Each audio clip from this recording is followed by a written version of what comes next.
தமிழக சட்டமன்ற தேர்தலை முன்னிட்டு கோவை குற்றாலம் மற்றும் வெள்ளியங்கிரி மலைக்கு செல்ல வனத்துறை தடை விதித்துள்ளது. பொதுமக்கள் அனைவரும் தங்களது ஜனநாயக கடமை ஆற்றுவதை உறுதி செய்யும் வகையில் நாளை ஒருநாள் மட்டும் கோவை குற்றாலம் அருவி மூடப்படுகிறது. அதேபோல வெள்ளியங்கிரி மலைக்கு செல்ல இன்று மாலை 6 மணி முதல் நாளை நள்ளிரவு வரை அனுமதி கிடையாது என்று அறிவிக்கப்பட்டுள்ளது. வனத்துறையினரின் இந்த தடையை மீறுபவர்கள் மீது இந்திய வனச்சட்டத்தின் கீழ் கடும் நடவடிக்கை எடுக்கப்படும் என்று எச்சரிக்கை விடுக்கப்பட்டுள்ளது.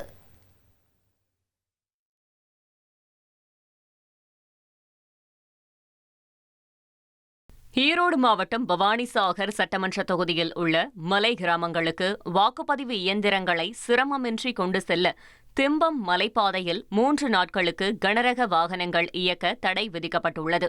தாளவாடி மற்றும் ஆசனூர் பகுதிகளில் உள்ள 70க்கும் மேற்பட்ட வாக்குச்சாவடிகளுக்கு இயந்திரங்களை உரிய நேரத்தில் கொண்டு சேர்ப்பதற்காக இந்த நடவடிக்கை எடுக்கப்பட்டுள்ளது. சத்தியமங்கலம் மைசூர் தேசிய நெடுஞ்சாலையில் உள்ள 27 கொண்டை ஊசி வளைவுகளில் போக்குவரத்து நெரிசல் ஏற்படுவதை தவிர்க்க மாவட்ட தேர்தல் அலுவலர் கந்தசாமி இந்த உத்தரவை பிறப்பித்துள்ள நிலையில் திம்பம் மலைப்பாதையில் கனரக வாகனங்கள் போக்குவரத்து நிறுத்தப்பட்டுள்ளது.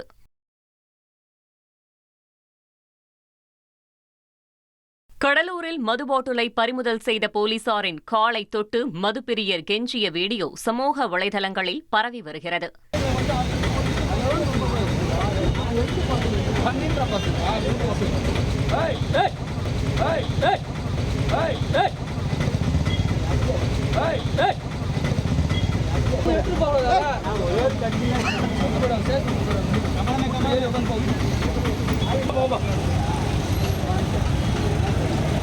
சட்டமன்ற தேர்தலை முன்னிட்டு 3 நாட்கள் மதுக்கடைகளுக்கு விடுமுறை அளிக்கப்பட்ட நிலையில் கடலூர் புதுச்சேரி எல்லையான ஆல்பேட்டை சோதனைச் சாவடியில் போலீசார் வாகன தணிக்கையில் ஈடுபட்டனர். கடலூர் மாவட்ட எஸ்பி ஜெயக்குமார் தலைமையில் நடைபெற்ற இந்த சோதனையில் புதுச்சேரியிலிருந்து கடத்தி வரப்பட்ட 100கணக்கான மது பாட்டில்கள் பறிமுதல் செய்யப்பட்டன. அப்போது பறிமுதல் செய்த மது பாட்டிலை திரும்ப கேட்டு மதுப்பிரியர்கள் காவலரிடம் கெஞ்சிய சம்பவம் பரபரப்பை ஏற்படுத்தியது.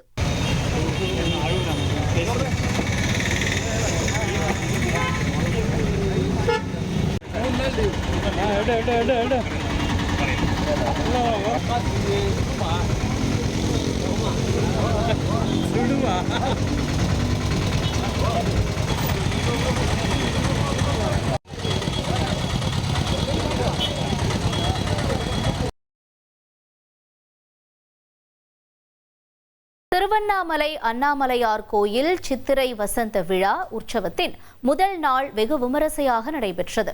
அண்ணாமலையார் உடனாகிய உண்ணாமுலை அம்மன் சிறப்பு அலங்காரத்தில் வெட்டிவேறு பல்லக்கில் எழுந்தருள 3ஆம் பிரகார 4 கால் மண்டபத்தில் பொம்மை பூ கொட்டும் நிகழ்வு சிறப்பாக நடைபெற்றது. தொடர்ந்து சுவாமியும் அம்பாளும் மகிழ மரத்தை சுற்றி 10 முறை பல்லக்கில் வலம் வந்து பக்தர்களுக்கு காட்சி அளித்தனர். இதில் ஏராளமான பக்தர்கள் பங்கேற்று சுவாமி தரிசனம் செய்தனர்.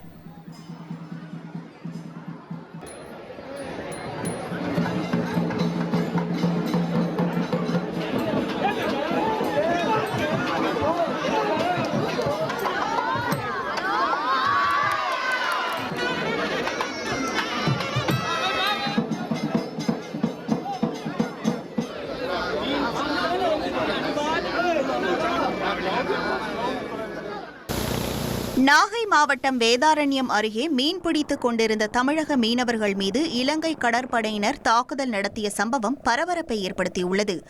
வானவன் மகாதேவி பகுதியைச் சேர்ந்த குமார் என்பவரது படகில் கடலுக்கு சென்ற 4 மீனவர்களை கோடியக்கரைக்கு தென்கிழக்கே இலங்கை கடற்படையினர் வழிமறித்து தாக்கியுள்ளனர். இதில் 1 லட்சம் ரூபாய் மதிப்பிலான வலைகளை வெட்டி சேதப்படுத்தியதோடு அவர்கள் பிடித்து வைத்திருந்த மீன்களையும் பறித்து சென்றுள்ளனர். காயங்களுடன் கரை திரும்பிய குமார், கதிர்வேல் உட்பட 4 மீனவர்களும் நாகை அரசு மருத்துவக் கல்லூரி மருத்துவமனையில் சிகிச்சை பெற்று வரும் நிலையில் சம்பவம் குறித்து கடலோர காவல் படையினர் தீவிர விசாரணை நடத்தி வருகின்றனர். தூத்துக்குடி மாவட்டம் கோவில்பட்டி அருகே கோவையிலிருந்து நாகர்கோவில் சென்ற தனியார் ஆம்னி பேருந்து நின்று கொண்டிருந்த சிமெண்ட் கலவை லாரி மீது மோதி விபத்துக்குள்ளானது. மூப்பன்பட்டி விளக்கு அருகே பழுதாகி நின்றிருந்த லாரியின் மீது பேருந்து அதிவேகமாக மோதியதில் முகப்பு பகுதி அப்பளம் போல் நொறுங்கியது. இந்த விபத்தில் உடுமலைப்பேட்டையை சேர்ந்த ஓட்டுநர் சரவணன் உட்பட 20 பயணிகள் காயமடைந்தனர். இடிபாடுகளில் சிக்கிய ஓட்டுநரை தீயணைப்புத் துறையினர் 1 மணி நேரம் போராடி மீட்டனர். பாதுகாப்பு முன்னேற்பாடுகளின்றி லாரியை நிறுத்தியதே விபத்திற்கு காரணம் என தெரிவித்துள்ள போலீசார் லாரி ஓட்டுநரிடம் தீவிர விசாரணை நடத்தி வருகின்றனர்.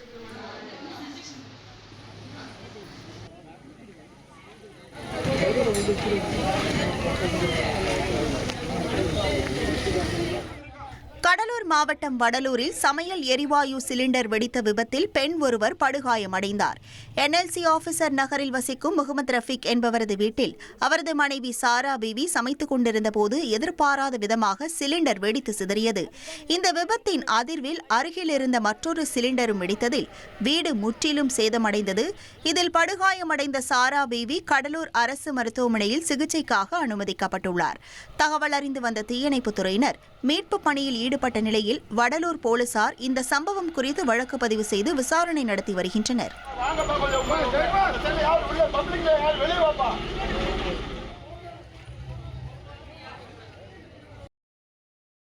திருவண்ணாமலை மாவட்டம் செய்யாறில் 15 வயது சிறுமி கூட்டு பாலியல் வன்கொடுமை செய்யப்பட்ட புகார் தொடர்பாக தமிழக அரசுக்கு தேசிய மகளிர் ஆணையம் நோட்டீஸ் அனுப்பியுள்ளது.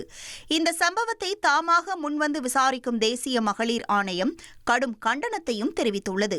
உடனடியாக வழக்கு பதிவு செய்து குற்றவாளிகளை கைது செய்யவும் 5 நாட்களுக்குள் விரிவான அறிக்கை தாக்கல் செய்யவும் தமிழக டிஜிபிக்கு உத்தரவிடப்பட்டுள்ளது. மேலும் பாதிக்கப்பட்ட சிறுமிக்கு முறையான சிகிச்சை மற்றும் பாதுகாப்பு வழங்கவும் அறிவுறுத்தியுள்ளது.